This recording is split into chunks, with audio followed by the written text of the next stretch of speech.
આ વિડીયોની અંદર આપણે જોઈશું નેટવર્ક ડાયાગ્રામ. તો નેટવર્ક ડાયાગ્રામ ડ્રો કરવા માટે આપણને બે અલગ અલગ ટેકનિક્સની જરૂર પડે. તો એ ટોપિક્સ આપણે આજના વિડીયોની અંદર કવર કરીશું, જેના નામ આપેલા છે PERT એન્ડ CPM. PERTનું ફૂલ ફોર્મ થાય project evaluation and review technique, અને CPMનું ફૂલ ફોર્મ થશે ક્રિટિકલ પાથ મેથડ. તો આ બંને જે ટેકનિક્સ આપી એ આપણને નેટવર્ક એનાલિસિસ અથવા તો એનું જે પ્લાનિંગ હોય, શિડ્યુલિંગ હોય એ કરવા માટે યુઝફુલ થાય. બંનેમાં થોડો માઇનોર ડિફરન્સ છે, પણ તમે કોઈ બી ટેકનિક યુઝ કરી શકો. તો હવે આપણે એનું જો ઇન્ટ્રોડક્શન જોઈએ તો આ બંને ટેકનિક એક્ઝેક્ટલી યુઝ કઈ જગ્યાએ થાય, કઈ રીતે થાય. તો કોઈ મોટા આપણને પ્રોજેક્ટ આપેલા હોય કે જેની અંદર ઘણી બધી એક્ટિવિટીઝ એકબીજા સાથે રિલેટેડ હોય. એક્ઝામ્પલ તરીકે લઈએ આપણે તો હાઈવે ઉપર જે રોડ બનતા હોય, એ જ રીતે ફ્લાયઓવર હોય અથવા તો પેલું બ્રિજ આપેલો હોય તો એનું જે કન્સ્ટ્રક્શનનું કામ ચાલતું હોય, બરાબર. એ જ રીતે કોઈ પાવર પ્લાન્ટ હોય, એની અંદર માની લો કે કોઈ રિપેરિંગનું કામ ચાલતું હોય, એનું કોઈ મેન્ટેનન્સનું કામ ચાલતું હોય. તો આ ટાઈપના જે મોટા પ્રોજેક્ટ હોય તો એની માટે સૌથી પહેલાં તો પ્લાનિંગની જરૂર પડે. પ્લાનિંગ વગર એને કોઈ બી આપણે કોઈ ડિરેક્શન વગર આગળ વધી શકીએ નહીં, બરાબર. એટલે એની અંદર શું હોય કે આખો જે પ્રોજેક્ટ હોય એને અલગ અલગ ટાસ્કની અંદર ડિવાઈડ કરવામાં આવે અને એના પછી એ પ્રોજેક્ટનું ઇમ્પ્લિમેન્ટેશન થાય. તો એની અંદર જે ટાસ્ક હોય કે જેને આપણે અહીંયા એક્ટિવિટીઝ કહીશું, બરાબર. એ એક્ટિવિટીઝની અંદર કોઈ એક્ટિવિટી પૂરી થાય એના પછી એની બીજી એક્ટિવિટી સ્ટાર્ટ થાય, બીજી એક્ટિવિટી પૂરી થાય એના પછી એની નેક્સ્ટ એક્ટિવિટી સ્ટાર્ટ થાય. અમુક એવી હોય કે જે ડિરેક્ટલી તમે સ્ટાર્ટ કરી શકો નહીં, એની પહેલાં કમ્પલસરી હોય કે અમુક કામ થઈ જવું જોઈએ. જેમ કે આપણે અહીંયા આપણા ત્યાં બ્રિજ બનતા જોયો, તો એની અંદર એના બેઝથી શરૂ કરીને આખો બ્રિજ બન્યો ત્યાં સુધી એની બી હોય કે ભાઈ પહેલાં આ કામ પતવું જોઈએ, એના પછી આ કામ પતવું જોઈએ. તો સેમ વસ્તુ અહીંયા કે જ્યારે આપણે કોઈ મોટા પ્રોજેક્ટ ઉપર કામ કરતા હોઈએ તો એની માટે કમ્પલસરી એનું જે પ્લાનિંગ હોય, શિડ્યુલિંગ હોય એ જરૂરી જ છે. અને સૌથી પહેલું કામ તો એનું એનાલિસિસનું થાય. તો આ બધું આપણે શેના થ્રુ પરફોર્મ કરી શકીએ, તો અહીંયા આપણને જે બે ટેકનિક્સ આપી એનો યુઝ કરીને, બરાબર. હવે જે ટર્મ્સ આપણે યુઝ કરવાના, એ જે નેટવર્ક ડાયાગ્રામ આપણે ડ્રો કરીએ કે પ્લાનિંગ કઈ રીતે પરફોર્મ થાય, આપણું જે શિડ્યુલિંગ હોય એ કઈ રીતે થાય, તો એની માટે સૌથી પહેલાં આવશે નેટવર્ક. મતલબ કે નેટવર્કને બિલ્ડ કરવા માટે આપણી પાસે એના જે બેઝિક બે ઓબ્જેક્ટ્સ હોય એની જરૂર પડે. એમાં સૌથી પહેલો આવશે જેને આપણે પોઈન્ટ તરીકે રિપ્રેઝેન્ટ કરીશું. પોઈન્ટ મતલબ કે આપણી જે ઇવેન્ટ હોય. અને બીજું આવશે લાઇન અથવા તો એરો, જેને આપણે લઈશું અહીંયા એક્ટિવિટી તરીકે. એટલે કે નેટવર્ક ડાયાગ્રામને ડ્રો કરવા માટે બે ઓબ્જેક્ટની જરૂર પડે. એક પોઈન્ટ એટલે કે સર્કલ અથવા તો પછી જેને આપણે નોડ કહીએ, અને લાઇન એટલે કે એરો, જેને આપણે એક્ટિવિટી કહીશું, બરાબર. હવે વાત કરીએ ઇવેન્ટ્સની. ઇવેન્ટ્સ મતલબ ઇટ રિપ્રેઝન્ટ્સ પ્રોજેક્ટ માઇલસ્ટોન. એટલે કે જ્યારે કોઈ એક્ટિવિટી આપણી પૂરી થઈ ગઈ હોય, ટાર્ગેટ નક્કી કરેલો હોય કે ભાઈ આ એક્ટિવિટી આટલા ડ્યુરેશનની અંદર કમ્પ્લીટ થઈ જવી જોઈએ, તો આપણે એક માઇલસ્ટોન હતો. આખો પ્રોજેક્ટ તો પૂરો નહીં થયો, પણ આખા પ્રોજેક્ટને આપણે જે અલગ અલગ એક્ટિવિટીઝમાં ડિવાઈડ કરેલી હોય, તો આ એક એક્ટિવિટી પૂરી થઈ, મતલબ કે આપણું આટલું કામ પૂરું થઈ ગયું. તો એ આપણે જે માઇલસ્ટોન અચીવ કરેલો હોય એને આપણે અહીંયા કઈ રીતે રિપ્રેઝેન્ટ કરીશું, એક ઇવેન્ટથી. અને નેટવર્ક ડાયાગ્રામ ડ્રો કરવા માટે એ ઇવેન્ટ માટે આપણે અહીંયા સર્કલ યુઝ કરીશું, જેને નોડ પણ કહેવાશે, બરાબર. તો ઇવેન્ટ બેઝિકલી બે ટાઈપની હશે, એક મર્જ ઇવેન્ટ અને બીજી બર્સ્ટ ઇવેન્ટ. મર્જ ઇવેન્ટની અંદર શું હોય કે સિંગલ નહીં બટ મલ્ટિપલ એક્ટિવિટી શું થતી હોય, એક સાથે પૂરી થતી હોય, કે પેરેલલી અમુક ટાસ્ક આપણા ચાલતા હોય અને બધી એક સાથે પૂરી થઈ હોય અને એક જગ્યાએ, મતલબ અહીંયા આપણે નેટવર્ક ડાયાગ્રામમાં પ્રેઝન્ટ કરીએ તો આપણને એવું લાગે કે એક ઇવેન્ટની અંદર બધી એક્ટિવિટી મર્જ થતી હોય, મતલબ કે એક સાથે બધી એક્ટિવિટી શું કરતી હશે, ઓન ટાઈમ, એના ટાઈમ ઉપર, સેમ ટાઈમ ઉપર એ અચીવ થતી હોય. તો એ મર્જ ઇવેન્ટ કહેવાશે. અને બર્સ્ટ ઇવેન્ટ એટલે કે એક આપણું જે ટાસ્ક હતું એ પૂરું થયું, આપણો જે માઇલસ્ટોન અથવા તો જે વસ્તુ હતી અચીવ થઈ ગઈ, હવે એમાંથી આપણી જે ઘણી બધી એક્ટિવિટીઝ હોય કે જે આપણે હવે પરફોર્મ કરવાની સ્ટાર્ટ કરવાની, તો એને શું કહેવાશે, બર્સ્ટ ઇવેન્ટ, બરાબર. નેક્સ્ટ જોઈએ આપણે એક્ટિવિટી. તો એક્ટિવિટી એટલે મતલબ એક્ટિવિટી કોને રિપ્રેઝેન્ટ કરે, તો પ્રોજેક્ટની અંદર આપણે જે અલગ અલગ ટાસ્ક પરફોર્મ કરતા હોઈએ એને. એની માટે રિસોર્સિસની જરૂર પડે અને અમુક ટાઈમની બી જરૂર પડે એ એક્ટિવિટી આખી પૂરી ના થાય ત્યાં સુધી, બરાબર. અને એને આપણે નેટવર્ક ડાયાગ્રામની અંદર ડ્રો કરવા માટે શેનો યુઝ કરીશું, એરો યુઝ કરીશું.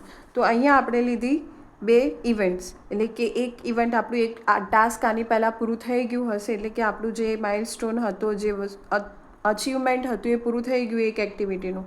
એના પછી આપણી જે બીજી એક્ટિવિટી સ્ટાર્ટ થઈ. તો જ્યાંથી આપણી એક્ટિવિટી સ્ટાર્ટ થાય નેક્સ્ટ એક્ટિવિટી, આને કહેવાશે એની ટેલ ઇવેન્ટ, બરાબર. અને આને કહેવાશે હેડ ઇવેન્ટ, મતલબ કે હજુ આપણું જે આગળ કામ હોય એ કન્ટિન્યુ હોય, એટલા માટે આને આપણે એરોથી બતાવીએ. આને સ્ટાર્ટિંગ ઇવેન્ટ પણ તમે કહી શકો અને આને એન્ડ ઇવેન્ટ પણ કહેવાય, બરાબર. હવે એક્ટિવિટીના ટોટલ 3 અલગ અલગ ટાઈપ: પ્રિડિસેસર એક્ટિવિટી, સક્સેસર એક્ટિવિટી અને ડમી એક્ટિવિટી. પ્રિડિસેસર કોને કહેવાય, સક્સેસર આપણે બંને એક સાથે સમજીએ તો અહીંયા ડ્રો કરેલું જ છે, બરાબર. કે આ એક ઇવેન્ટ હતી, એમાંથી એક આપણે એક્ટિવિટી, મતલબ કે આપણી એક એક્ટિવિટી સ્ટાર્ટ થઈ અહીંથી, આ એક્ટિવિટી પૂરી થઈ, પહેલી એક્ટિવિટી પૂરી થઈ, એટલે કે આપણે એક માઇલસ્ટોન અચીવ કરી લીધો. હવે એના પછીની એક્ટિવિટી સ્ટાર્ટ થઈ અને એ પૂરી થઈ. તો આ જે એક્ટિવિટી બી છે એની માટે એક્ટિવિટી એ શું કહેવાશે, પ્રિડિસેસર એક્ટિવિટી, કે જ્યાં સુધી એ કમ્પ્લીટ નહીં થાય ત્યાં સુધી આપણી એક્ટિવિટી બી સ્ટાર્ટ નહીં થાય. તો બી માટે એ એની પ્રિડિસેસર એક્ટિવિટી કહેવાય. અને જ્યાં સુધી એ કમ્પ્લીટ નહીં થાય ત્યાં સુધી બી સ્ટાર્ટ નહીં થાય, તો એ માટે બી એની, એ પૂરી થાય પછી જ બી સ્ટાર્ટ થઈ શકે. તો બી એ માટે શું કહેવાશે, સક્સેસર એક્ટિવિટી, એટલે કે એના પછીની એક્ટિવિટી. અને એના પછી લાસ્ટમાં આવશે ડમી એક્ટિવિટી. ડમી એક્ટિવિટીની જરૂર મોટા ભાગે ક્યારે પડે, કે જ્યારે એની મલ્ટિપલ આપણી જે એક્ટિવિટીઝ હોય, જે ટાસ્ક હોય, એની માટે સ્ટાર્ટિંગ ઇવેન્ટ અને એન્ડ ઇવેન્ટ સેમ હોય ત્યારે. તો આપણે એ એક્ટિવિટીઝને આ રીતે ડ્રો નહીં કરી શકીએ. અહીંયા ડ્રો કરેલું જ છે પણ એ ખોટું કહેવાય નેટવર્ક ડાયાગ્રામ માટે. તો આપણે શું કરીશું કે એક એક્સ્ટ્રા ઇવેન્ટને એડ કરીશું, બરાબર. તો અહીંથી આપણી જે ટાસ્ક હોય બંને એક જ ઇવેન્ટમાંથી નીકળ્યા, પણ એ બંને સેમ જગ્યાએ સેમ ઇવેન્ટ ઉપર મર્જ નહીં થાય. તો એની માટે આપણે એક્સ્ટ્રા ઇવેન્ટ યુઝ કરીએ. તો એ જે ડમી એક્ટિવિટી હોય એને રિપ્રેઝેન્ટ કરવા માટે આપણે ડેશ લાઇનનો યુઝ કરીશું. કાં તો આ ડિરેક્શનમાં જાય અથવા તો આ ડિરેક્શનમાં જાય. ડિરેક્શનથી અહીંયા હાલ કોઈ ફરક નહીં પડે જ્યાં સુધી એની આગળની એક્ટિવિટી આપેલી ના હોય ત્યાં સુધી. તો આ થશે આપણી ટોટલ 3 અલગ અલગ એક્ટિવિટીઝ. હવે જુઓ, નેટવર્ક ડાયાગ્રામ ડ્રો કરવા માટે આપણી પાસે 2 અલગ અલગ મેથડ અવેલેબલ છે. એક તો એક્ટિવિટી ઓન એરો અને બીજું એક્ટિવિટી ઓન નોડ. પણ આપણે મોટાભાગે શેનો યુઝ કરીશું, એક્ટિવિટી ઓન એરો, જેને શોર્ટમાં કહેવાય AOA, અને આને કહેવાશે AON. તો જ્યારે કોઈ બી એક્ટિવિટી આપણે રિપ્રેઝેન્ટ કરવી હોય એ નામની, તો અહીંયા એક્ટિવિટી ઓન એરો કઈ રીતે થાય, તો એરો ઉપર આપણે એક્ટિવિટીને રિપ્રેઝેન્ટ કરીશું, બરાબર. આ બંને જે ઇવેન્ટ હોય એ ખાલી હશે અથવા તો તમે એને નંબર આપી શકો તમારી રીતે. પણ નંબર્સ આપો એ વખતે ધ્યાન શું રાખવાનું, કે આપણી જે ટેલ ઇવેન્ટ હોય એને હંમેશા આના કરતાં નાનો નંબર, એટલે કે આપણા જે અસેન્ડિંગ ઓર્ડરમાં નંબર્સ આવતા હોય ને એ રીતે, ક્યારે અહીંયા 2 ને અહીંયા 1 નહીં થાય, એ ધ્યાન રાખવાનું. એરો આ રીતે જતો હોય તો અહીંયા હંમેશા આના કરતાં શું હશે, નાનો નંબર હશે. તો આપણી એક્ટિવિટી એ શેની ઉપર આપણે લીધી, એરો ઉપર. જ્યારે સેમ આપણે જ્યારે એને નોડની અંદર રિપ્રેઝેન્ટ કરવાનું હોય તો એક્ટિવિટી શેમાં લખાશે, નોડની અંદર લખાશે, બરાબર. એ જ રીતે અહીંયા જ્યારે બી એક્ટિવિટી બી એને ફોલો કરતી હોય તો એ કન્ડિશનમાં બી માટે એ એની શું થશે, પ્રિડિસેસર એક્ટિવિટી. તો પહેલાં એક્ટિવિટી એ પૂરી થાય અને પછી એક્ટિવિટી બી સ્ટાર્ટ થઈને પૂરી થાય, જેને આપણે એરો ઉપર રિપ્રેઝેન્ટ કરી. જ્યારે સેમ એક્ટિવિટીને આપણે નોડની અંદર લખીએ તો કઈ રીતે લખાશે, તો નોડની અંદર પહેલાં એ, પછી આપણી એક્ટિવિટી અને પછી નોડની અંદર બી કમ્પ્લીટ થશે. જ્યારે બી અને સી બંને એને ફોલો કરતા હોય તો પહેલાં એક્ટિવિટી એ પૂરી થાય ઇવેન્ટની અંદર અને પછી એ ઇવેન્ટમાંથી બી અને સી એક્ટિવિટી આપણી બહાર નીકળે, મતલબ કે એરો ઉપર અહીંયા રિપ્રેઝેન્ટ થાય. જ્યારે સેમ વસ્તુ આપણે નોડની અંદર લખીએ તો કઈ રીતે લખાશે, તો અહીંયા નોડની અંદર એ આવશે આપણી એક્ટિવિટી અને એમાંથી પછી બી અને સી આને ફોલો કરે પણ એ લખાય ક્યાં, નોડની અંદર, એટલે કે સર્કલની અંદર લખાશે. અને જ્યારે સી એ અને બીને ફોલો કરતું હોય તો પહેલાં એ અને બી માટે એની જે સ્ટાર્ટિંગ ઇવેન્ટ હોય બંને સેપરેટ અલગ અલગ હોય, ઇન્ડિવિજ્યુઅલ હોય, અલગ અલગ હોય.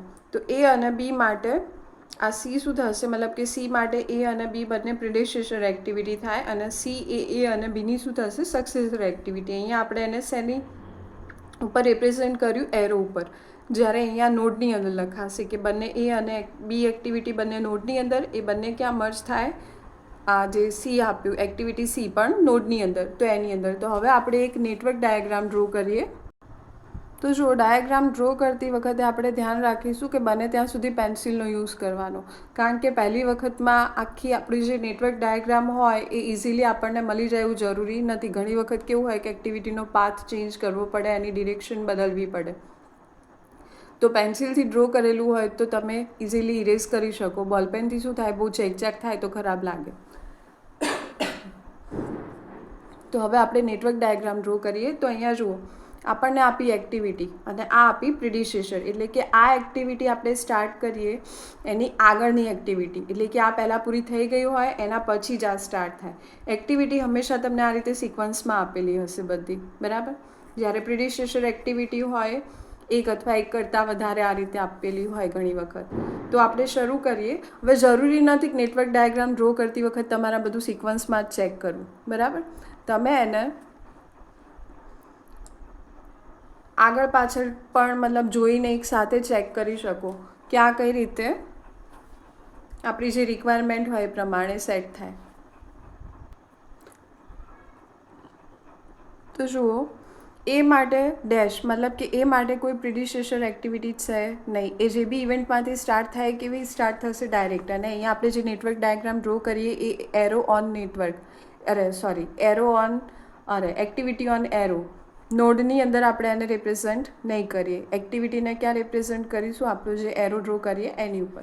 તો અહીંયા આપણે એક ઇવેન્ટ ડ્રો કરી, બરાબર. અહીંથી આપણી એક્ટિવિટી નીકળશે એને આપણે ત્યાં સુધી પૂરી નહીં કરીએ કે જ્યાં સુધી એની જે બીજી પ્રિડિસેસર એક્ટિવિટી આપણને આપેલી હોય ત્યાં સુધી. તો આ આપણી એક્ટિવિટી એ થઈ ગઈ, જેની માટે ડેશ હતું. માની લો કે બીજી કોઈ જગ્યાએ બી ડેશ આપેલો હોય તો એ તમારે અહીંથી જ શું કરવું પડે, સ્ટાર્ટ કરવું પડે. આ આપણી સ્ટાર્ટિંગ ઇવેન્ટ થઈ. હવે દેખો, આ આપણે પૂરું કરી દીધું. હવે બી અને સી આ બંને એક્ટિવિટીઝ માટે એની શું થાય, પ્રિડિસેસર એક્ટિવિટી. એટલે જ્યાં સુધી એક્ટિવિટી એ પૂરી નહીં થાય ત્યાં સુધી બી અને સી એક્ટિવિટી ચાલુ નહીં થાય. તો હવે આપણે એક્ટિવિટી એને પૂરી કરીએ. જેવી એ પૂરી થશે એવી બી અને સી બંને સ્ટાર્ટ થશે. મતલબ કે બી અને સી બંને માટે પ્રિડિસેસર એક્ટિવિટી એક જ ગણાશે. એટલે અહીંથી આપણી નીકળશે એક્ટિવિટી બી અને સી. હજુ બી આપણે અહીંયા એને પૂરી નહીં કરીએ તો આપણી બી અને સી થઈ ગઈ. હવે ડી અને ઈ બંને માટે, એકલા ડી માટે એની પ્રિડિસેસર એક્ટિવિટી કઈ થાય, બી થાય. એટલે બીને પહેલાં આપણે પૂરી કરવી પડશે. અહીંયા એક્ટિવિટી પૂરી થઈ અને એના પછી જ આપણી એક્ટિવિટી ડી શું થશે, સ્ટાર્ટ થશે. તો આ એક્ટિવિટી ડી, બરાબર. હવે બી અને સી, ઈ માટે બી અને સી એની પ્રિડિસેસર, એટલે બી અને સી બંને પૂરી કરીને પછી આપણી કઈ એક્ટિવિટી સ્ટાર્ટ થાય, ઈ. તો જુઓ, બી અને સી તમે એક જ જગ્યાએ મર્જ કરો અને પછી એમાંથી ઇવેન્ટ કમ્પ્લીટ કરીને પછી એમાંથી ઈ નીકાળો તો શું થાય કે બંને માટે સ્ટાર્ટિંગ ઇવેન્ટ અને એન્ડ ઇવેન્ટ બંને શું થઈ જશે, સેમ થઈ જશે. આ રીતે બી અને સી આપણને ખ્યાલ જ છે કે એની માટે પ્રિડિસેસર એક્ટિવિટી એ થાય.